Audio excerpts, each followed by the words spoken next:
दुबलाबेड़े जाहेरा काल पूजा कमिटी आनुकूल्य बाहापंगा उत्सव श्रद्धालुओं द्वारा देवी देवता पूजा अर्चना नुआ फूल और फल अर्पित।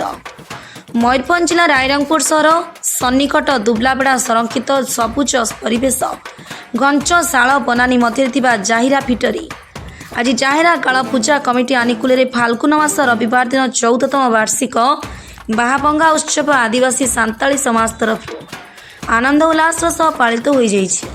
बाहापंगा पर्व सांताली समाज विभिन्न पर्व पर्वाणी अनन्य महत्वपूर्ण पूजा एवं प्रकृति उपासनार पर्व अटे।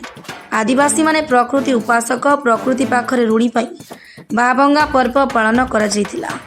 ऋतुराज बसंत आसिले वृक्षरे नूतन पत्र कलिबा फूल और फल भरी होइथाय। सेभଳି महुल शाल चार गछरे मध्य फूल डाले डाले भर्ती होइथाय।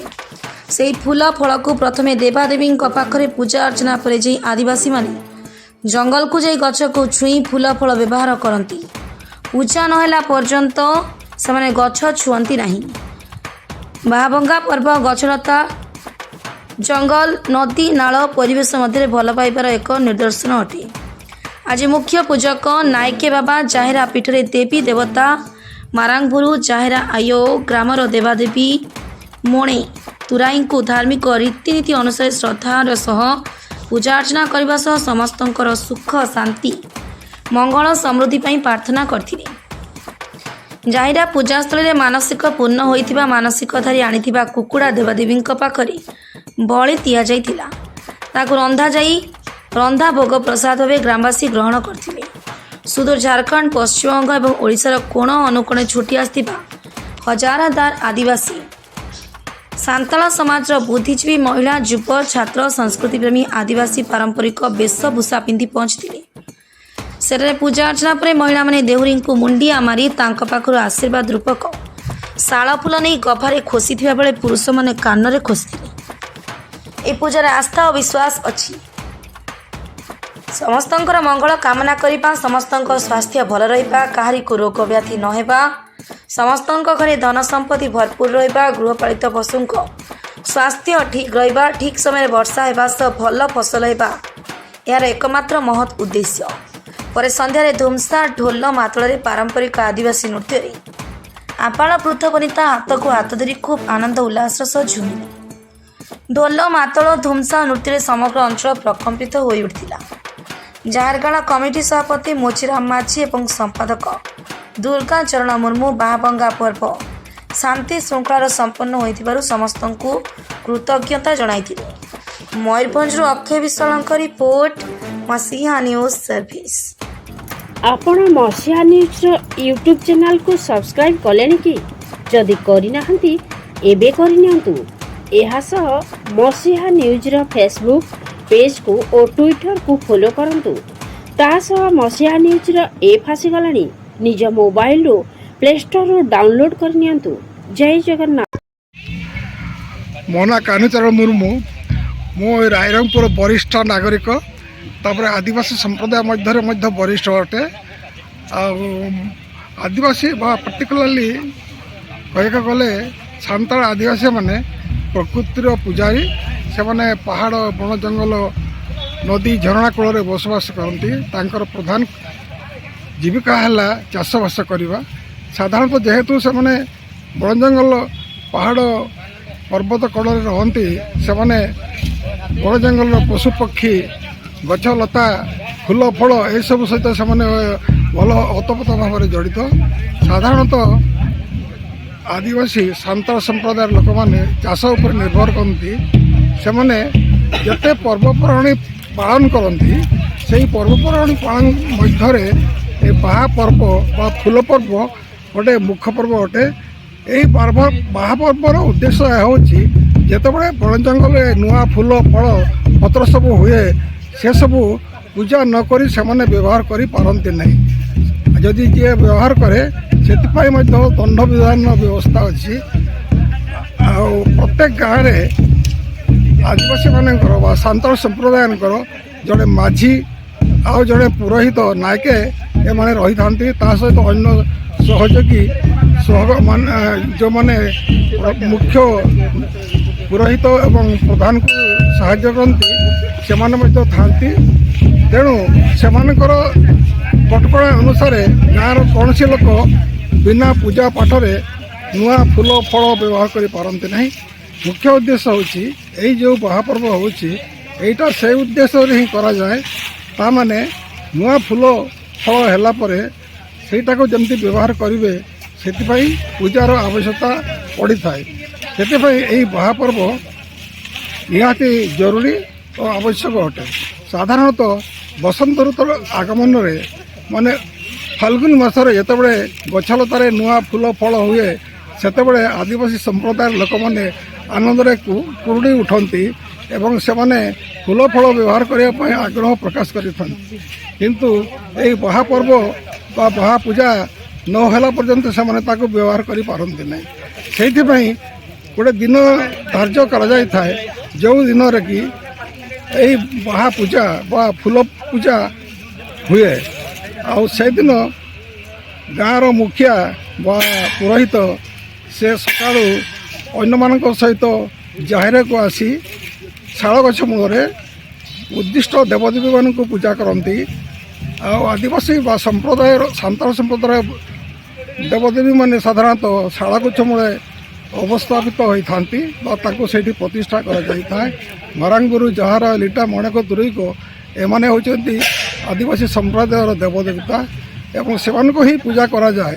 ଏବଂ ସେହି ପୂଜା କରିବା ଉଦ୍ଦେଶ୍ୟ ହେଉଛି ଯେ ଆଦିବାସୀ ସମ୍ପ୍ରଦାୟର ଲୋକମାନେ ତାଙ୍କର ଚାଷ ଭଲ ହେଉ, ତାଙ୍କର ରୋଗ କଷ୍ଟ ଦୁଃଖ କଷ୍ଟ ଦୂର ହେଉ ଏବଂ ଭଲ ବର୍ଷା ହେଉ ଏବଂ ଗଛଲତା ଫୁଲ ଫଳ ଭଲ ଭାବରେ ହେଉ ଏହିସବୁ ସେମାନେ କାମନା କରି ମରାଙ୍ଗବୁରୁ ଜାହାର ଲିଟାମଣଙ୍କ ପାଖରେ ପୂଜା ପାଠ କରିଥାନ୍ତି।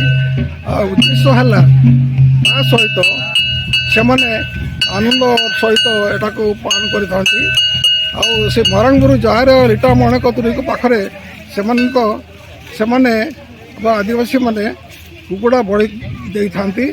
ପ୍ରତ୍ୟେକ ବର୍ଷ କୁକୁଡ଼ା ବଳି ଦିଆଯାଏ ଏବଂ 5 ବର୍ଷର ବ୍ୟବଧାନରେ ଗୋଟେ ଛେଳି ବା ବୋଦା ବଳି ଦିଆଯାଏ। ଏଇଟା ହେଉଛି ଏହି ସମ୍ପ୍ରଦାୟର ମାନେ ରୀତିନୀତି ଏବଂ ଏହାକୁ ସେହି ହିସାବରେ ହିଁ ପାଳନ କରାଯାଏ। ଏଇ ଯେଉଁ ପୂଜାପାଠ ଯିଏ ବ୍ୟତିକ୍ରମ କରେ ତା ପାଇଁ ଦଣ୍ଡବିଧାନର ମଧ୍ୟ ବ୍ୟବସ୍ଥା ଅଛି। ତାକୁ ସେଥିପାଇଁ ବିଭିନ୍ନ ପ୍ରକାର ଦଣ୍ଡର ବ୍ୟବସ୍ଥା ରହିଛି। ତେଣୁ ଏହି ମହାପର୍ବ ମାନେ ଗାଁ ସାହିର ପୁରୁଷ ମହିଳା ପାରମ୍ପରିକ ବେଶଭୂଷାରେ ଆସିଥାନ୍ତି ଏବଂ ଆନନ୍ଦରେ ନାଚ ଗୀତ କରିଥାନ୍ତି ଏବଂ ନାଚ ଗୀତ ସକାଳରୁ ସନ୍ଧ୍ୟା ପର୍ଯ୍ୟନ୍ତ ଚାଲେ ଏବଂ ସେହି ପୂଜା ସରିଲା ପରେ ବା ସେ ପୂଜା ଚାଲିଥିବା ଅବସ୍ଥାରେ ପୁରୁଷମାନେ ଏବଂ ମହିଳାମାନେ ମାୟା ପାଖରୁ ବା ପୁରୋହିତ ପାଖରୁ ସେମାନେ ଫୁଲ ନେଇଥାନ୍ତି ଏବଂ ସେ ଫୁଲ ନେଇ ମହିଳାମାନେ ମୁଖରେ ଏବଂ ପୁରୁଷମାନେ କାନରେ ଫୁଲ ବ୍ୟବହାର ଲଗାଇଥାନ୍ତି। ଏଇଟା ହିଁ ମହତ୍ ଉଦ୍ଦେଶ୍ୟ। ସେଇଦିନ ଫୁଲ ପାଇଲା ପରେ ତାପରେ ଅନ୍ୟମାନେ ଏଇ ପୂଜା ସରିଲା ପରେ ଆଉ ସେମାନେ ବଣ ଜଙ୍ଗଲ ଫୁଲ ଫଳ ଏସବୁ ବ୍ୟବହାର କରିପାରିବେ ଏବଂ ତାକୁ କଷାରେ ବା କାନରେ ବ୍ୟବହାର କରିପାରିବେ। ଏଇଟା ହିଁ ମହତ୍ ଉଦ୍ଦେଶ୍ୟ। ଆଜି ରାୟରଙ୍ଗପୁର ଉପକଣ୍ଠ ଅଞ୍ଚଳର ବାମନଘାଟି ସବ୍ ଡିଭିଜନର ରାୟରଙ୍ଗପୁର ବିଭିନ୍ନ ୱାର୍ଡ଼ରେ ଯେଉଁମାନେ ଆଦିବାସୀ ସମ୍ପ୍ରଦାୟ ବସବାସ କରି ରହିଛନ୍ତି ଆଜି ବାହା ପର୍ବ ପାଳନ ଉତ୍ସବରେ ଆମେ এই ଜାହିରାରେ ଏକାଠି ହେଇଛୁ।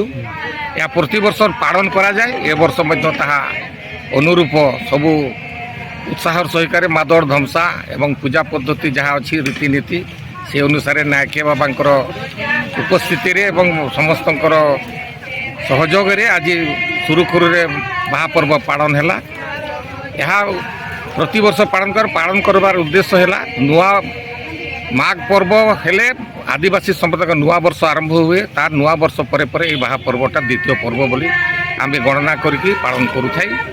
ଏହା ସମସ୍ତ ଜନବସତିରେ ବସ କରୁଥିବା ପ୍ରତ୍ୟେକ ବ୍ୟକ୍ତିଙ୍କର ଗୋଟେ ମଙ୍ଗଳ କାମନା କରି ଜାହିରା ଆୟ ମାରାଙ୍ଗବୁରୁ ମଣେକ ତୁରିକ ଏମାନଙ୍କୁ ଆମେ ପୂଜା କରିଥାଉ ଏବଂ ଆଶୀର୍ବାଦ ଭିକ୍ଷା କରିଥାଉ ଯେ ବର୍ଷ ସାରା ଆମ ସମସ୍ତଙ୍କର ସୁଖମୟ ଶାନ୍ତିମୟ ଜୀବନଯାପନ।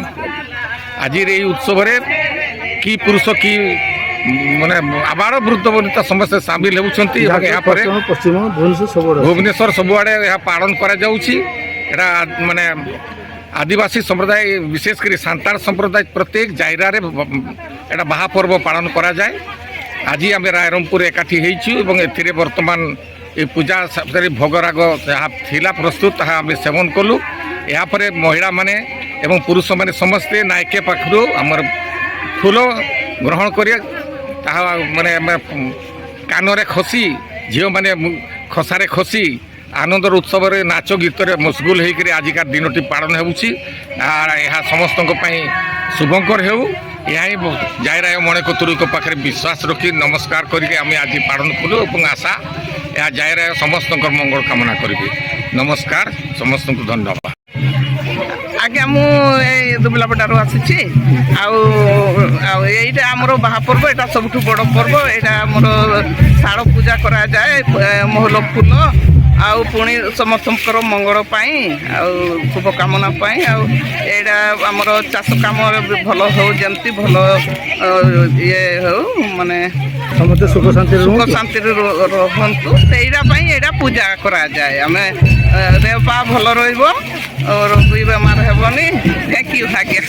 ଆଜ୍ଞା, ଅଞ୍ଜଳି ହେମ୍ର, ମୁଁ ଏ ରାୟରଙ୍ଗପୁର ଟାଉନ୍ର ହିଁ। ହଁ, ଆମର ଏଇ ବାହା ପର୍ବ ହେଲା ଆମର ସାନ୍ତାଳୀର ସବୁଠୁ ବଡ଼ ପର୍ବ। ହଁ, ତାପରେ ଆମର ଏଠି ପୂଜା ପୂଜା ମୂଳ ପୂଜା ହେଲା। ମଙ୍ଗଳ ଫୁଲ ଏଠି ଆମର ପୂଜା ହୁଏ, ଶାଳ ଫୁଲ ଏଇଟା ହିଁ। ଆଉ କ'ଣ ଭାରି ଖୁସି ଲାଗୁଛି, ଭାରି ଖୁସି ଲାଗୁଛି। ହଁ, ବହୁତ ଖୁସି ଲାଗୁଛି। ନାଚ ଗୀତ ହଉଛି। ସମସ୍ତେ ଖୁସିରେ ଅଛନ୍ତି, ଆମେ ବି ଖୁସିରେ ଅଛୁ। ସମସ୍ତଙ୍କୁ ଖୁସି ହେଇ ଦେଖୁଛୁ।